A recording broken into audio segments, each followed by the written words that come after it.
Greetings all, and thank you very much for joining us. Welcome to this press conference this afternoon. I'm Desiree Smith, Chief Information Officer within the Department of Information and Public Relations, or GIS. It's my privilege, again, to welcome you to this live press conference with His Excellency the Governor, Mr. John J. Rankin, CMG. His Excellency will provide us today with an update regarding to the people of the Virgin Islands regarding the CIO recommendations implementation by way of his quarterly review. After which we have the media present and they will have an opportunity to ask questions based on the topic presented this afternoon. So we'll now turn our attention to His Excellency the Governor with his review. Thank you, and good afternoon to everybody in the Virgin Islands. Today I've published my 5th quarterly review of implementation of the Commission of Inquiry recommendations. The Commission of Inquiry report was published back in April 2022, 21 months ago. The report found poor governance, a lack of accountability, and the misuse of public funds. Members of the House of Assembly weren't declaring their interests. 2/3 of all contracts over $100,000 weren't being openly tendered. And there were serious concerns over the system of assistance grants, which were clearly shown further in the audits carried out under the Auditor General. The Commission of Inquiry made 49 recommendations to help resolve these issues and place the BVI on a better path to good governance. And in June 2022, the Government of National Unity accepted 48 of those 49 recommendations and committed themselves to delivering them. Politicians from across political parties agreed that delivering these reforms was vital. I'm disappointed, however, to report that in recent months, progress in these commitments has significantly stalled. My previous quarterly review was relatively positive, but it called for concerted effort and prioritisation from ministers to make further progress. This hasn't happened. Last September, 24 of the 48 recommendations have been delivered by the government's own count. As of today, only one more recommendation has been delivered, namely the receipt of the Constitutional Review Commission report, which was, of course, not carried out by government, but by an independent review body. In April 2023, I published a letter from the then UK Minister for the Overseas Territories. Lord Goldsmith said that if the necessary reforms have taken root no later than May 2024, this should allow the Order in Council to be lifted. I do not now foresee that reforms will have taken root at that point, and it is clear that more time will be required. I have accordingly suggested in my quarterly review that an extension to the end of November 2024 would be appropriate. But while I believe an extension is necessary, additional time alone will not be enough. The initial deadlines were agreed by the BVI government.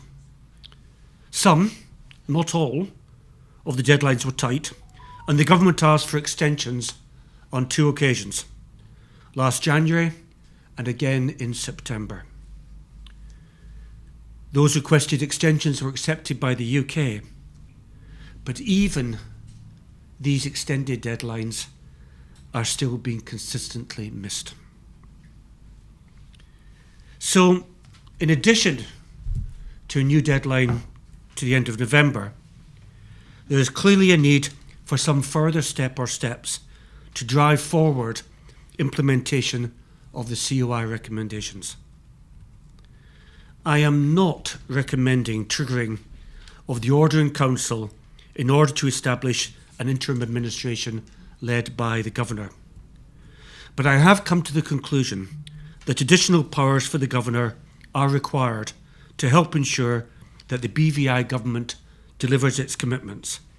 I'll be writing to the UK Minister today with a recommendation to that effect.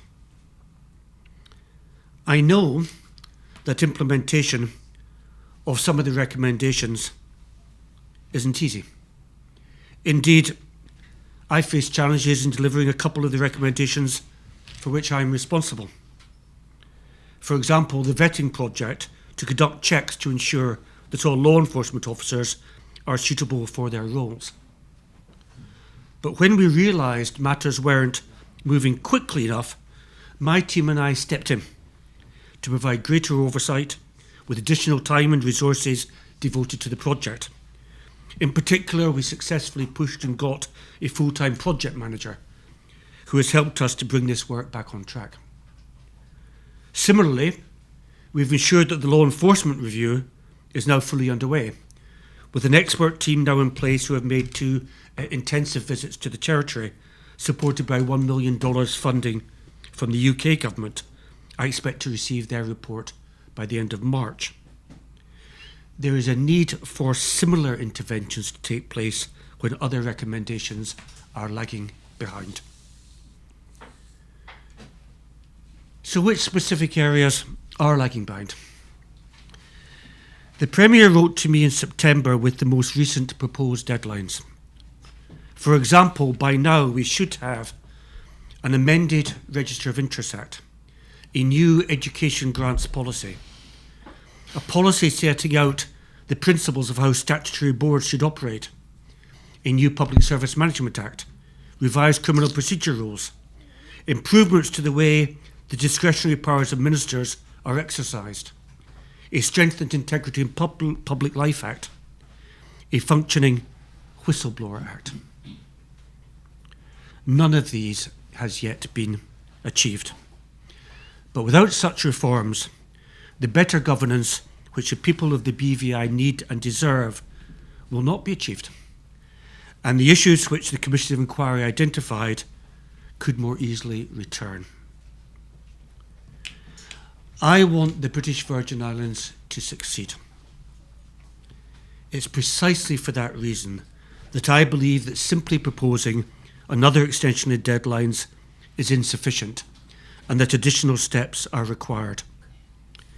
The potential of these beautiful Virgin Islands is there for all to see, and I want to see that potential wholly fulfilled. I'm scheduled to leave the territory soon, and a new governor, Mr. Daniel Pruss, will be in place by the end of January. But I will continue to work hard during my remaining time in the BVI. I am grateful to the Premier for his continued commitment and the hard work demonstrated by the public servants who are similarly committed to this work. With determination and resolve together, the reforms which the people of the Virgin Islands want and deserve can be achieved. Thank you. And we thank you, Governor Rankin, for your quarterly review update. As this is a press conference, we now have the opportunity for the members of the media that are here present to ask 2 questions initially, and then as time permits and the governor is amenable, he'll entertain additional questions after all the media house present are asked their first 2 questions. So with that in mind, we'd have you to come forward, identify yourselves and the agency, organization that you represent. Good afternoon and Happy New Year to everyone. Kathy Richards, the JTV Governor. This seems to be a damning 4th quarter report based on what you would have outlined there, particularly of interest to us right now. What are those additional powers that you intend to seek? Sure. I mean, let me say there has been some progress in some areas. As you know, there's a lot of consultation going on Crown land, a lot of consultation going on residency belonging status, and I recognise the progress in those areas. But the other areas which I've outlined, there has been very little, if any, progress made. Let me offer some examples of the sort of additional powers that might be considered. These are for the UK government to determine, no doubt after consultation with the BVI government. But let me give you a few examples of the additional powers that might be considered. First, an additional power for the governor to himself introduce legislation to the House of Assembly in circumstances where the government itself is unable or unwilling to put forward legislation to the House. So that legislation could come to the House of Assembly for everybody to see and for still to be subject to the democratic debate and scrutiny in the House of Assembly. But that would give the governor power to go over the logjam and get the legislation straight into the House of Assembly. A second area could be where there's clearly, delay taking place within a department. Contrary to what some people sometimes like to say, the governor doesn't have total charge of the public service. The governor is in charge of the terms and conditions of the public service, but the power of direction and control rests with ministers. So you could envisage in a situation where there's a particular failure to implement that the governor could be given powers to intervene and help more directly in the work of a department. And a third example could be in relation to procurement. At the moment, as governor, I can see in advance contracts proposed for over $100,000, but the decisions on them are made by cabinet, in which the governor doesn't have a vote. I can, if necessary, ask the Auditor General to look at such contracts.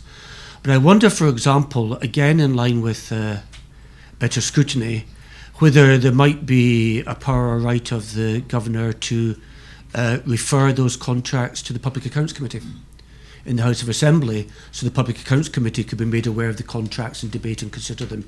So there's a sort of additional powers which I think might be of assistance.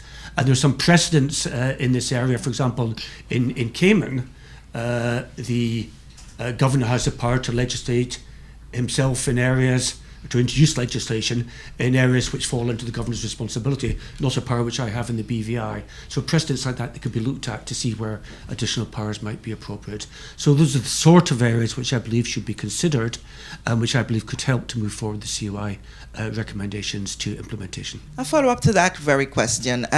You alluded to Cayman, that makes a little uncomfortable feelings for persons who would have known what would have happened in Cayman. But prior to this stage of being able to submit your fourth report, were these that you just alluded to in discussion already with the UK, probably having a foresight as to where things are heading, that you would have started that discussion with the UK prior to now? I've had no formal discussions with the UK on this. Obviously, I've been looking at precedents, looking at areas that might be appropriate, but I'll be sending my report now to the Minister for the Overseas Territories, and that will be the first time the Minister of Overseas Territories has been seized with my recommendations in this respect. Okay, my question number 2. The summary of the report, as you would have read earlier, states that it does not seem as though the government is in a position to, or has the capacity to implement these recommendations at the closing. You complimented the Premier for his commitment to implementing.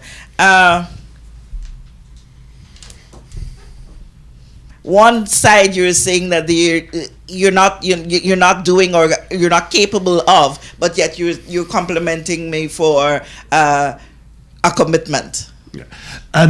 I recognise and accept the Premier's commitment in this area. I believe he's acting in good faith, and he and I obviously discuss these issues. But what I am concerned about is that hasn't moved to a commitment and delivery across government and departments as a whole. Okay, and what are some of those specific, if you can elaborate? Well, specifically the ones I outlined. So I outlined the areas where, a number of areas where we are severely lagging behind. A new education grants policy should have been here already. It's still not here. I know there are reasons for that, but it could still have been achieved. Improvements to the way the discretionary powers of ministers are exercised. There's a whole review on that subject. No action plan has yet been developed out of that review, and of course areas such as a functioning Whistleblower Act. The Whistleblower Act was passed in 2021 and is sent to me as governor, but it's not yet enforced because no administrative arrangements have been put in place for that Whistleblower Act to be enforced. So there's a sort of areas which are lagging behind, some for reasons which are not clear to me, but where I believe that with stronger commitment and a stronger determination and stronger steps if necessary, we could get the recommendation implemented and move to the results which everybody in the BVI wants to see. And a final follow-up to that very question, do you see it being possible, the recommendations, the reforms being implemented with the Office of the Governor having additional powers and a deadline of an extended deadline to November? That's my hope. That's my hope, and to the extent that I have a role to play in it for my remaining days, my determination. I believe that with that extension, with additional powers, and with determination from the government, and from all ministers, and from their permanent secretaries, and for the departments, I think this can be done. It's going to be a lot of work. It's going to require a great deal of prioritisation, but I want it to succeed, and I believe it is possible with enough commitment from everybody. Thank you, Governor.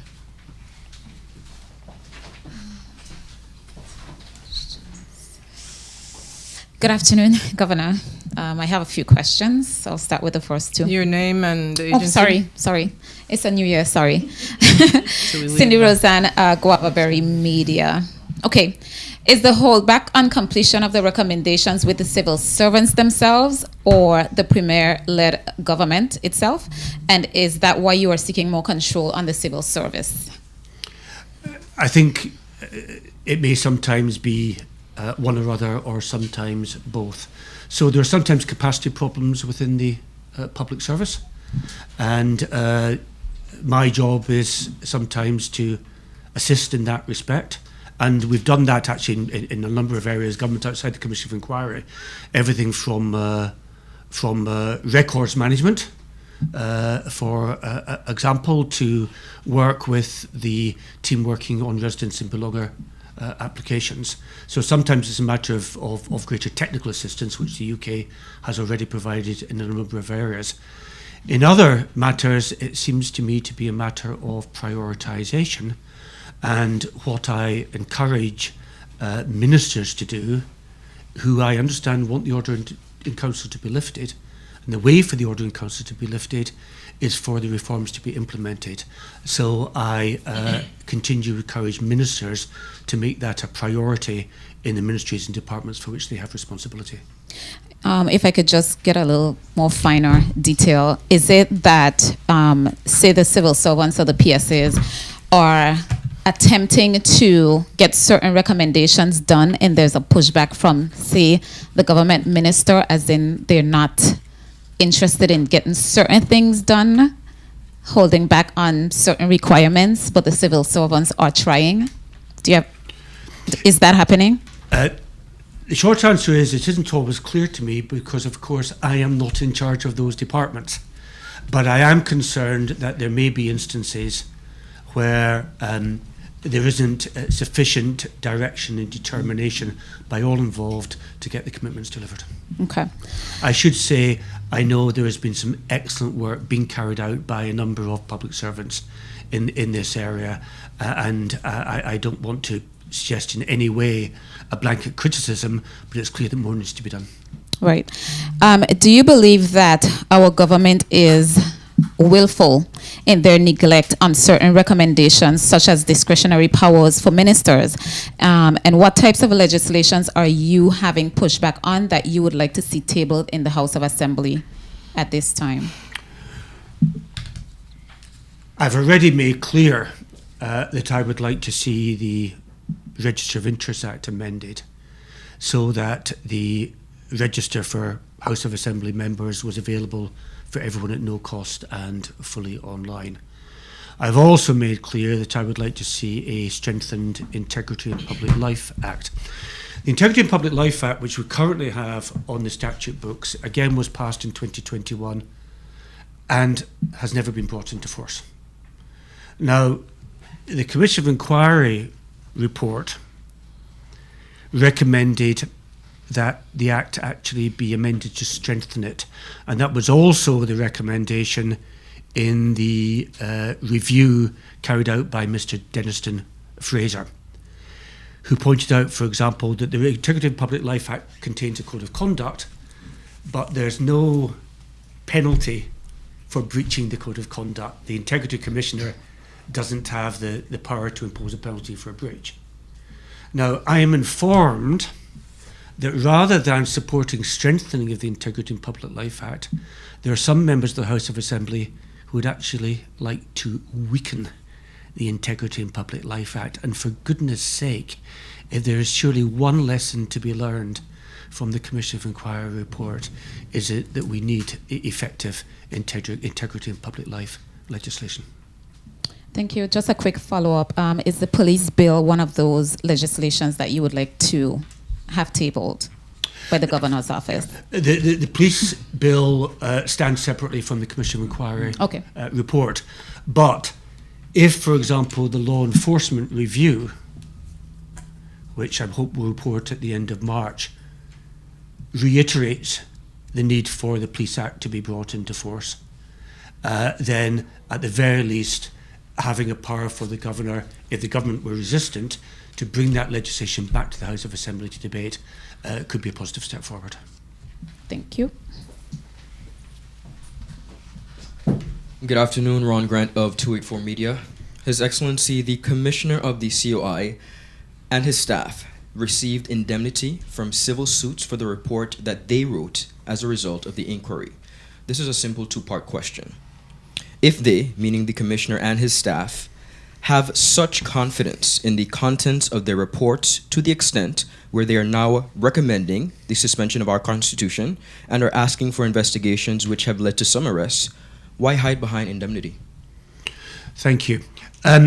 First of all, in terms of the recommendation for suspension of the Constitution, Sir Gary Higginbottom in his report made that recommendation with a heavy heart. But he said that he believed without that, he wasn't confident that the recommendations would be implemented. And it's the job of the BVI government and me as governor, if you like, to prove them wrong and show that the recommendations can be implemented without the need for a partial suspension of the Constitution. But that remains to be seen whether it can be achieved. As regards the indemnity, I believe that Sir Gary Higginbottom's report is very well evidenced and very clear, but it would be standard practice in Commission of Inquiries of this nature for those carrying them out to have that indemnity for legal pursuit. So I don't think there's any departure here from what the normal practice would be. It's interesting you say that standard practice. I'll go to the second part of that question.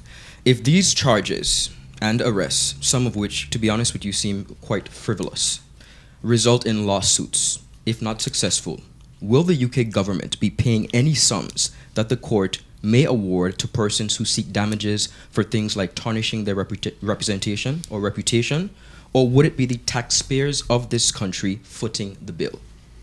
Thank you. I'm not aware of any frivolous charges which have been brought. That may be a matter in which there could be differing views, but charges are only brought after a careful investigation by the Royal Virgin Islands Police Force and then by the independent decision of the Director of Public Prosecution. So I would not myself describe the charges as frivolous in that fashion.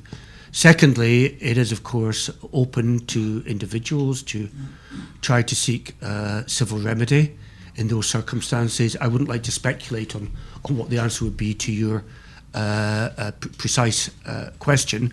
The norm would be for compensation to be paid locally, but if, for example, it was felt that it was a signal failure on behalf as a specific consequence of the Commission of Inquiry, then no doubt there could be a debate around the issues that you set out. But I don't expect that will arise, but if it does, it will need to be looked at the time. You don't expect, but in the effort that it does, civil lawsuits are expected based on the nature. You haven't answered the question. Who is expected to foot the bill? Will it be the United Kingdom or the people of this territory? The short answer is it depends, A, on the nature of the civil lawsuit, B, the finding of that civil lawsuit at the end of the day, and C, who is precisely responsible if something has gone wrong. So I think we need to examine all of those points before we could answer that specific question. You mentioned about frivolous, and good governance has been the central theme for the COI report. You mentioned, of course, that you wouldn't term it frivolous, but good governance, as I said, has been the central theme for the CI report and from you during your tenure as governor. We would all agree, I believe, that good governance should, for all who deliver a service to the public, be at the helm of their responsibility. That's good governance for all. The police commissioner has been caught in numerous situations where he has been viewed as less than honest. Currently, there is a petition signed by a number of police officers alleging some very serious things with respect to the commissioner of the Royal Virgin Islands Police Force. The public has concerns about these things and the confidence in the current police commissioner which is very low from the public, okay? Why, as governor, who is seemingly very concerned about good governance, openness, and transparency, has not called for an investigation into the allegations made?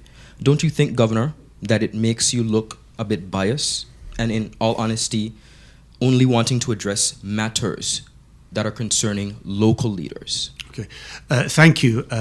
In fact, I have, in line with UK and international best practice, asked a senior police officer from another overseas territory within the region to carry out an independent review of the complaints that have been made and looked into. And once that review has been completed and any findings or recommendations have been made, then I will make them available to the public. But I need to wait the outcome of that. But of course I take all complaints seriously, and so I've taken action in that matter as I have in other matters.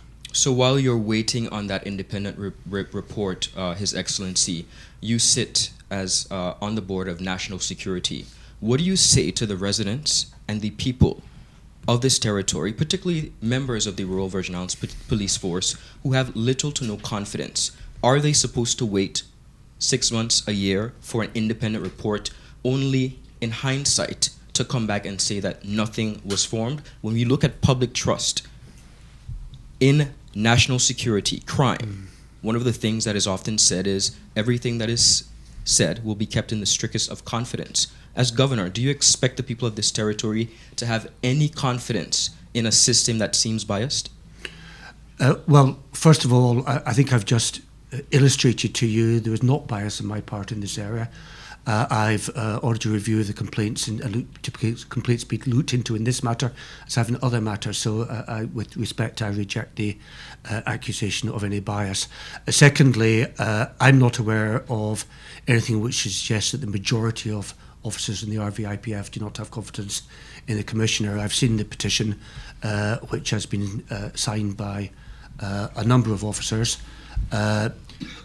Some of the complaints in that petition are of a different nature from others, but they will be looked into, and I do not believe that there are grounds for not having confidence in the Commissioner of Police, but I await the outcome of the review, and I shall receive it without fear or favour. Grateful.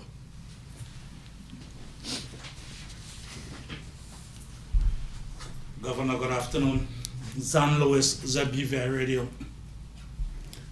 Governor, for the BVI to succeed, because you want the BVI to succeed, as you said, the BVI can not only succeed by the COI having the recommendations in the COI implemented.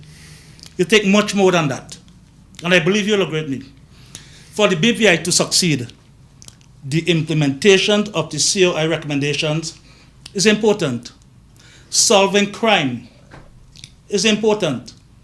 Ensuring that the whatever issues against the Commissioner of Police and the accusations against the Police Commissioner are addressed.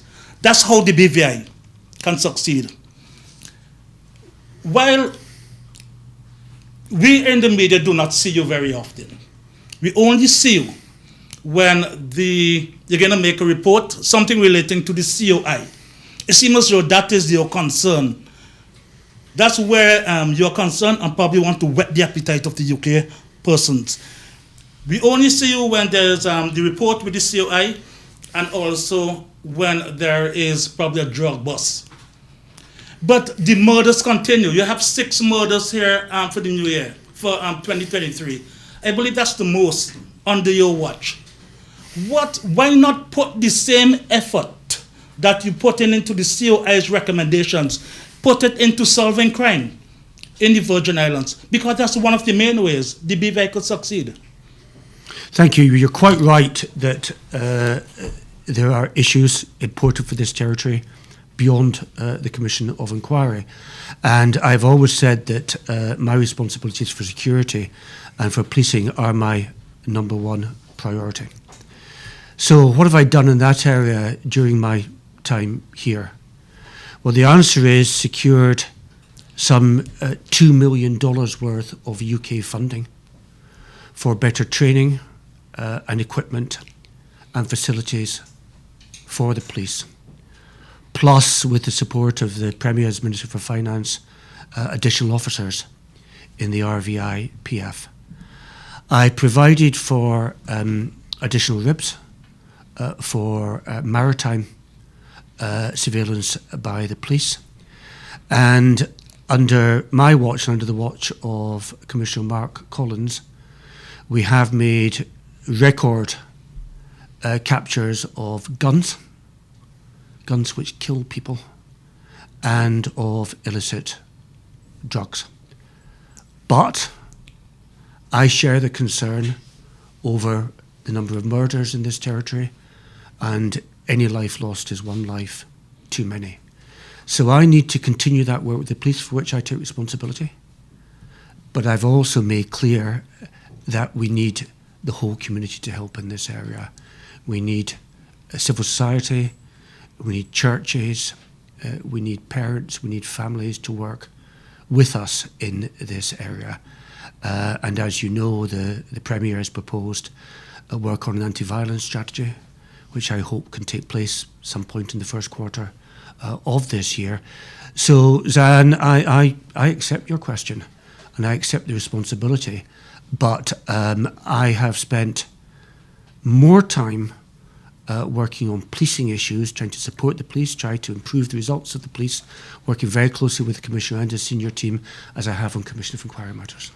So you will agree, sir, judging from what you said, you will agree with the statements made in government by the Deputy Premier that it appears that you are giving more effort, putting more efforts into the COI recommendations and not into solving crime? The Deputy Premier said that. No, it appears that's what's happening. That's absolutely not what I just said. So will you agree with that? No, I don't agree with that. I've actually spent more time on policing issues and security issues than I have on any other issue in the territory. Governor, for the BVI to succeed also means persons who are caught and taken before the court, right, have the necessity for a conviction. And you would have seen over the past weeks, months, a lot of people who have been taken before the court, even for murder, they have been acquitted. I'm not blaming the DPP's office, which likely it could be, but I'm not in a position to blame anyone. But it seems as though, sir, much effort, this whole breach of trust, right? It seems as though the DPP may not have the resources to address those issues. But in issues of breach of trust, persons who have been dragged before the court for breach of trust, lawyers have been provided from the UK, King's Counsel, to fight those cases, and thousands of dollars being spent. Do you think so? There may be a necessity for all of that money that is being spent to bring in some person to defend government as regards the breach of trust charge. That should be placed in the DPP's office, or put someone in place in the DPP office to assist in that area. Because if it continue like this, there will be a lot of persons who have been dragged before the court and acquitted. Thank you. I, in short, would welcome more resources being given to the Office of the Director of Public Prosecutions. Her office is understaffed, and the salaries for lawyers in the government service, be it in the DPP's office or the Attorney General's office, are well behind the market rate which is necessary for successful recruitment. The compensation review carried out by PricewaterhouseCoopers addresses these issues, and I believe that with the additional funding which the government has kindly agreed to, we can address some of those problems to increase the capacity of the DPP's office. But in your wider question, the courts are rightly independent, and I believe that the DPP needs the necessary resources to be able to make best judgments in this area, be able to prosecute cases effectively. But ultimately, in a democratic country with the rule of law, it's the courts who make the final determination. No, not you answer one part of the question, Governor. The relation of all this money spent in the breach of trust cases where UK officers are brought in Queen's Counsel to assist in that case, why not put those resources, instead of spending resources in that direction, why not spend it with the DPP? To which cases are you referring? When there's with DPP cases and not with the breach of trust cases, right, you have counsel coming in from the UK, right, to defend or to prosecute in those cases. I'm correct? There's a small number of cases in which outside counsel may be involved, but Queen's Counsel from the UK. Not all cases by any means. But in some cases, Yes. why not, instead of doing that, why not give the DPP the resources instead of spending that money? Give them the resources to do the job. I would refer your question to the Minister of Finance, who provides the resources, sir. Finally. That's 2 questions. That's all? In other words, it's not the governor who funds the office. Okay, thank you. Yeah. We'll give you okay. Governor, if you're amenable, you can entertain any more. Sure. One more question from each. Does anybody else have a question? So we'll start with JTV and then we'll make the round again. My other question kind of lends to the first one I would have asked. If you can explain to us what goes into the determination, or what would have went into the determination of setting the deadline? Where was the decision made, and what was the composition of persons who came up with that? The initial deadlines were set out in the framework agreement for implementation of the COI recommendations between the government of the BVI and the UK government, and they were actually proposed by the government of the Virgin Islands. But that was after discussions between officials in the government and officials in the governor's office to work out what deadlines would be achievable. I've recognised many times that the deadlines were demanding, and in some instances were overly demanding. And so when the first extension was required, I recognised that need. But we've now had not just a first set of extensions, but a second set of extensions which were proposed in September, with a lot of deadlines for the end of this year, and they still haven't been achieved. And I believe there was ample time with those extended deadlines to achieve most of those recommendations, but a lot of them, too many of them, have not been achieved. So we need to extend, that's inevitable, but we also need to find a way to effectively step up the pace and make delivery quicker and more effective. Following up to that, what are the advantages, disadvantages of, one, as you are recommending, the extension of that deadline and giving the Office of Governor additional powers, as compared to instituting the order in council? There are some in this territory who would like the order in council to be instituted. My view,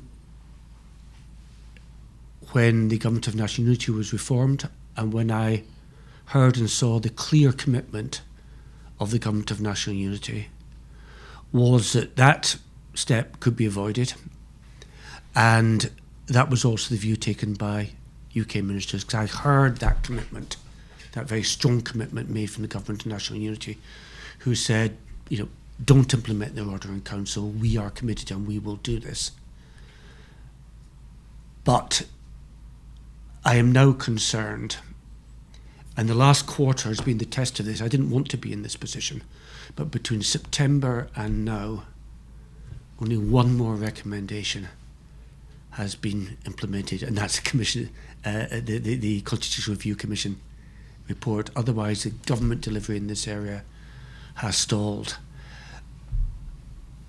I still hope that we can avoid the triggering of the Order in Council, and that by the extension together with the additional powers, we can step back from that final step and achieve what we want to achieve.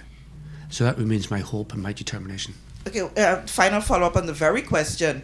Granted that you were given, the Office of the Governor is given that additional power, will you be proposing for it to be temporary or a fixed thing? And is it your idea as governor to have this further extension, or was it requested by our government? As regards the additional powers, I would envisage them being specifically linked to Commission of Inquiry implementation, and therefore they would be temporary, pending any wider constitutional review rather than permanent. As regards an extension, no, I have not had a formal request for an extension by the government. It is my view that an extension will be required, that we're unlikely to achieve everything by the end of May. And I note that PS Tautigwe expressed a similar view at her Table Talk conference a couple of days ago. But no, I've not had a formal request for an extension from the government. Okay, thank you, Governor. Thank you.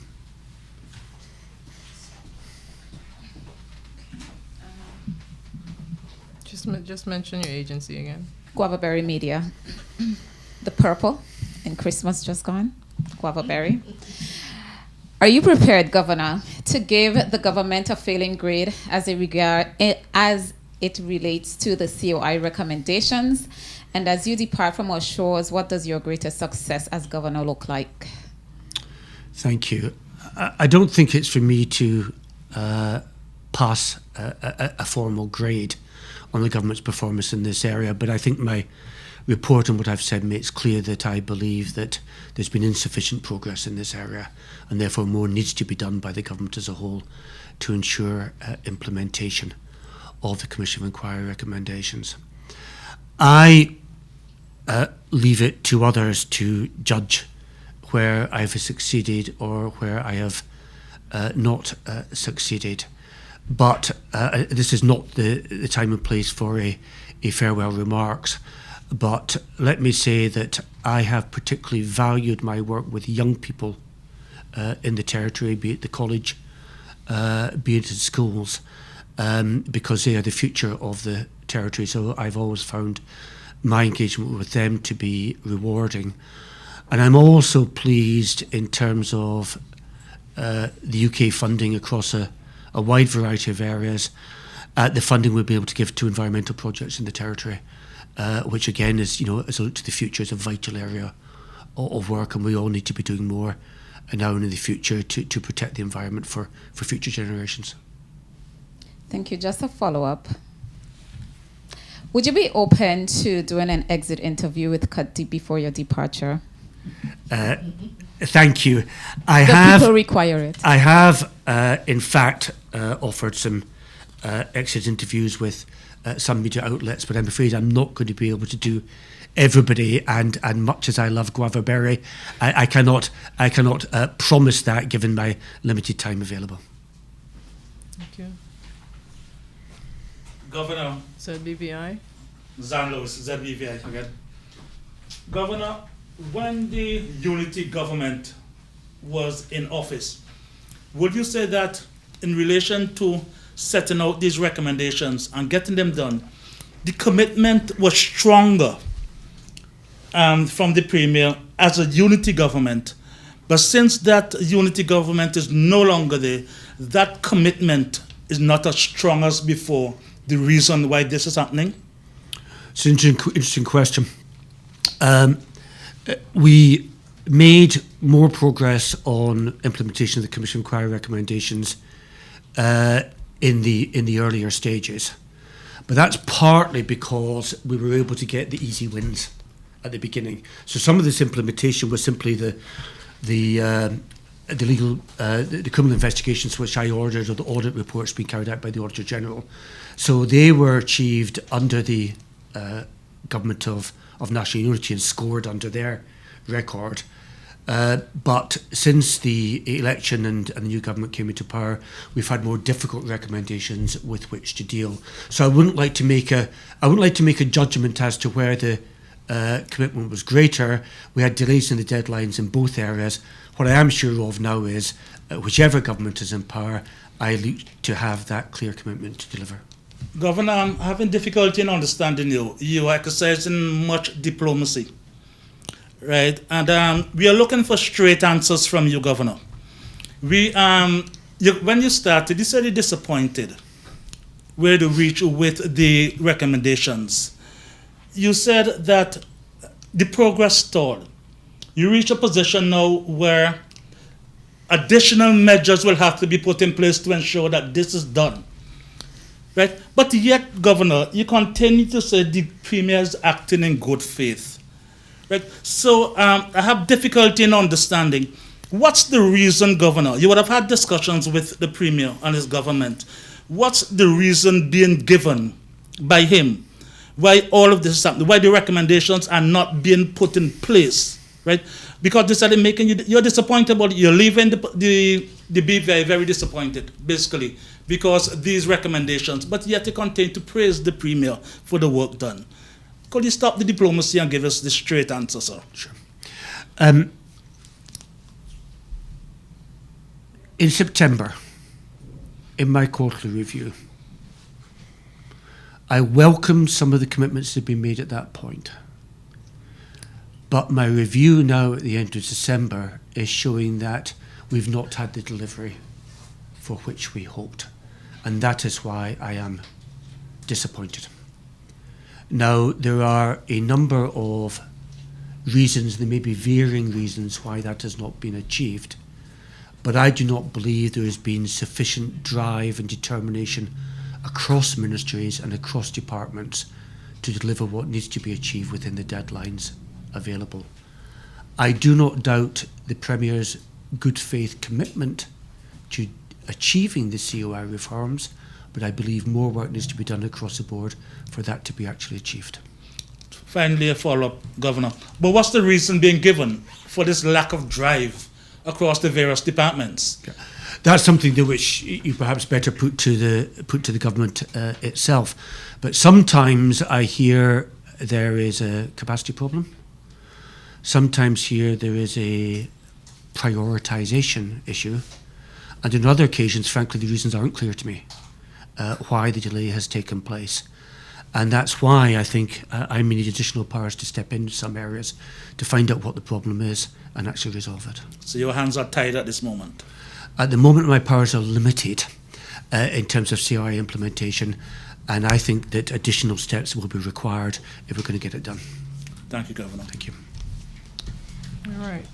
Thank you to everyone. I think that's all the questions. Any final comments from you, Governor? Thank you. Let me simply repeat my wish that this process succeeds.